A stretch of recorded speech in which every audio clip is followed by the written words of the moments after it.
হয় দেশৰ প্ৰধানমন্ত্ৰীয়ে পেট্ৰল ডিজেল ৰন্ধন গেছ এইবিলাক পৰাপক্ষত কমকৈ ব্যৱহাৰ কৰিবলৈ ইতিমধ্যে দেশবাসীৰ প্ৰতি আহ্বান জনাইছে নিজেও তাৰ কিছু উদাহৰণো দেখুৱাইছে কিন্তু এনে সময়তে দেখা গৈছে যে ৰাজহুৱা খণ্ডৰ কেতবোৰ বাছ সেৱা ইতিমধ্যে অন্যান্য প্ৰান্তৰ লগতে শিৱসাগৰতো বন্ধ হৈ পৰিছে বিশেষকৈ পেট্ৰল ডিজেল কমকৈ ব্যৱহাৰ কৰাৰ স্বাৰ্থত ব্যক্তিগত যান বাহন চলাচল কমাই ৰাজহুৱা বাছ তথা যিবিলাক বাহনত একেলগে বহু যাত্ৰী যাব পাৰি তেনে ধৰণৰ বাহন চলাচলৰ ওপৰত গুৰুত্ব আৰোপ কৰা হৈছে কিন্তু অতি পৰিতাপৰ বিষয় যে এনে প্ৰেক্ষাপটতে কিন্তু বৰ্তমান সময় দেখা গৈছে শিৱসাগৰৰ যি পৰিবহণ নিগমৰ বাছ আস্থান তথা বাছ সেৱা আছে সেই অৱস্থা বৰ্তমান তথৈবচ কাৰণ ইতিপূৰ্বে বিগত বৰ্ষসমূহত যিবিলাক দূৰ দূৰণিলৈ বাছ চলাচল কৰিছিলে পৰিবহণ নিগমৰ কিন্তু সেইবিলাক প্ৰায় বন্ধ হৈ পৰিলে অসম ৰাজ্যিক পৰিবহণ নিগমৰ শিৱসাগৰত মাত্ৰ বৰ্তমান 3খন বাছ আছে বিগত সময়ছোৱাত কিন্তু বহু লাইনত চলিছিলে শিৱসাগৰৰ পৰা গুৱাহাটীলৈ পৰিবহণ নিগমৰ বাছ চলিছিলে শিৱসাগৰৰ পৰা বৰহাটলৈ চলিছিলে শিৱসাগৰৰ পৰা তেজপুৰলৈ চলিছিলে শিৱসাগৰৰ পৰা বৰপেটালৈ চলিছিলে কিন্তু এই সকলোবোৰ বাছ সেৱা বৰ্তমান বন্ধ অৰ্থাৎ এইবিলাকত হয় পৰিবহণ নিগমৰ অধীনত থকা কেতবোৰ বেচৰকাৰী বাছ চলাচল কৰিবলগীয়া হয় নহলে ব্যক্তিগত যান বাহনেৰে চলাচল কৰিবলগীয়া হয় বৰ্তমান মই শিৱসাগৰ যি অসম ৰাজ্যিক পৰিবহণ নিগমৰ যি সংমণ্ডল প্ৰবন্ধক আছে মেনেজাৰ আছে মই তেওঁৰ পৰা জানিব বিচাৰিম বৰ্তমান কেইখন বাছ শিৱসাগৰৰ নিজা পৰিবহণ নিগমৰ বাছ আছে হয় আমাৰ শিৱসাগৰৰ পৰা বৰ্তমান ধৰক এখন সাৰ্ভিস যায় শিৱসাগৰৰ পৰা লখিমপুৰলৈকে সাৰ্ভিস আছে ইয়াতে তাৰপিছত আপোনাৰ নাজিৰাৰ পৰা যোৰহাটলৈকে সাৰ্ভিস আছে আপোনাৰ ধাইবাৰীৰ পৰা শিৱসাগৰলৈকে সাৰ্ভিস আছে এইখিনি সাৰ্ভিস যিখিনি আমি বৰ্তমান শিৱসাগৰ ষ্টেচনৰ পৰা চলাই আছো প্লাস এই ষ্টেচন আগতে হয় দেখা গৈছিলে যে গুৱাহাটীলৈ আছিলে বৰহাটলৈ আছিলে এইবিলাক কেতিয়া বন্ধ হ'ল সেইখিনি বন্ধ হোৱা প্ৰায় দিন হ'ল আজিৰ পৰা প্ৰায় 4-5 বছৰমান হ'ল খালি বৰ্তমান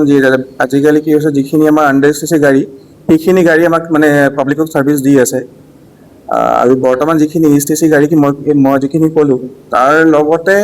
আমাৰ নিজৰ এছ টি চি গাড়ী যিখিনি মানে ধৰক বেলেগ ষ্টেচনৰ পৰা আহি শিৱসাগৰৰ পৰা সোমাই মানে বেলেগ জেগা যোৱা গাড়ী আছে যেনেকৈ আপোনাৰ তিনচুকীয়া যাবলৈ গাড়ী আছে আপোনাৰ তিনচুকীয়া মাৰ্গিৰি এটা আছে আপোনাৰ তাৰপিছত আপোনাৰ জোনাই আছে তেনেকৈ ধৰক আৰু এক্সট্ৰা সাৰ্ভিস কেইখনমান আছে আমাৰ নিজৰ এছ টি চি এই যি ধৰণৰ ব্যৱস্থা আচলতে পূৰ্বতে বহুত বাছ চলিছিলে আজিকালি হ্ৰাস হোৱাৰ মূল কাৰণ কি বুলি ভাবে এতিয়া ইয়াতে যিখিনি আমাৰ আণ্ডাৰ এছ টি চি গাড়ী চলি আছে তাতে যোনটো কনচেপ্ট আছিলে মানে আমাৰ যিখিনি নিবনুৱা আমাৰ যিখিনি আছিলে তেওঁলোকক মানে সুবিধা দিয়াৰ কাৰণে আমাৰ আণ্ডাৰ এছ টি চি স্কিমটো অনা হৈছিলে তাতে তেওঁলোকে নিজে ধৰক নিজৰ টকা পইচা দি পেলাই গাড়ী যোনে কিনি পেলাই আমাৰ ইয়াত চলাবৰ কাৰণে যদি যিখিনি মানুহ আগবাঢ়ি পেলাই তেওঁলোকে ধৰক এতিয়া হেতু টাইমটোত টাইম চাম আমাৰ পৰা লৈ পেলাই সাৰ্ভিস দি আছে তেওঁলোকে এতিয়া বাকি আপোনালোকৰ ইয়াত এতিয়া কিমান গাড়ী এএছটিচিৰ কিমান গাড়ী বিকল হৈ আছে বা যোৱা মাহলৈকে কিমান বিকল হৈ আছিল বৰ্তমানটো বেছি বিকল হোৱা গাড়ী নাই এতিয়া মানে একজেক্ট তথ্যটো মানে মোৰ হাতত নাই কিন্তু প্ৰায় 5খন গাড়ীতে কমে হ'ব লাগে যিখিনি পুৰণা গাড়ী সেইখিনি ধৰক প্ৰায় আজিৰ পৰা 15-12-13 বছৰ 14 বছৰ আগৰ গাড়ী মানে পুৰণা গাড়ী মানে বৰ্তমান তেনেকে পৰি থকা গাড়ী আমাৰ মানে ভাল অৱস্থাৰ গাড়ী মানে ভাল অৱস্থাত গাড়ী যিখিনি পৰি থকা গাড়ী তেনেকে নাই আমাৰ হয় ইতিমধ্যে তেওঁ নিজেই উল্লেখ কৰিছে যে শিৱসাগৰৰ পৰা নিতাই পুখুৰী ধাইবাৰীলে তথা শিৱসাগৰ জিলালৈকে এখন পৰিবহণ নিগমৰ বাছ চলে সেইদৰে নাজিৰাৰ পৰা যোৰহাটলৈ এখন আৰু শিৱসাগৰৰ পৰা লখিমপুৰলৈ চলে অসম ৰাজ্যিক পৰিবহণ নিগমৰ এখন বাছ আমি দেখি পালো যে মাত্ৰ 3টা লাইনত চলে পূৰ্বতে কিন্তু শিৱসাগৰৰ পৰা গুৱাহাটীলৈ আছিল মই পুনৰ কৈছো শিৱসাগৰৰ পৰা বৰহাটলৈ আছিল শিৱসাগৰৰ পৰা বৰপেটালৈ আছিল এনে ধৰণে বিভিন্ন স্থানলৈ অসম ৰাজ্যিক পৰিবহণ নিগমৰ বাছ সেৱা আছিল কিন্তু দেখা গৈছে যে অসম ৰাজ্যিক পৰিবহণ নিগমত লাহে লাহে মৃত্যু ঘণ্টা বাজিছে তাৰ এটা অন্যতম উদাহৰণ হৈছে এয়া কেৱল শিৱসাগৰ জিলাতে নহয় বিভিন্ন প্ৰান্তত এনেধৰণে অসম ৰাজ্যিক পৰিবহণ নিগমৰ বাছ সেৱাসমূহ লাহে লাহে বন্ধ হৈ আহিছে, যিটো বৰ্তমান কিন্তু প্ৰয়োজন আছিলে, সেই প্ৰয়োজন কিন্তু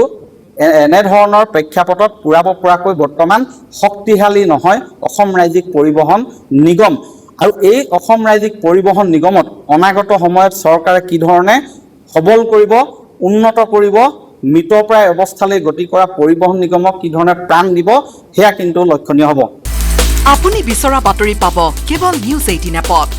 নিউজ 18 এপ ডাউনলোড কৰিবলৈ স্কেন কৰক এই QR কোড। গুগল প্লে ষ্টৰতো পাব এই নিউজ 18 এপ।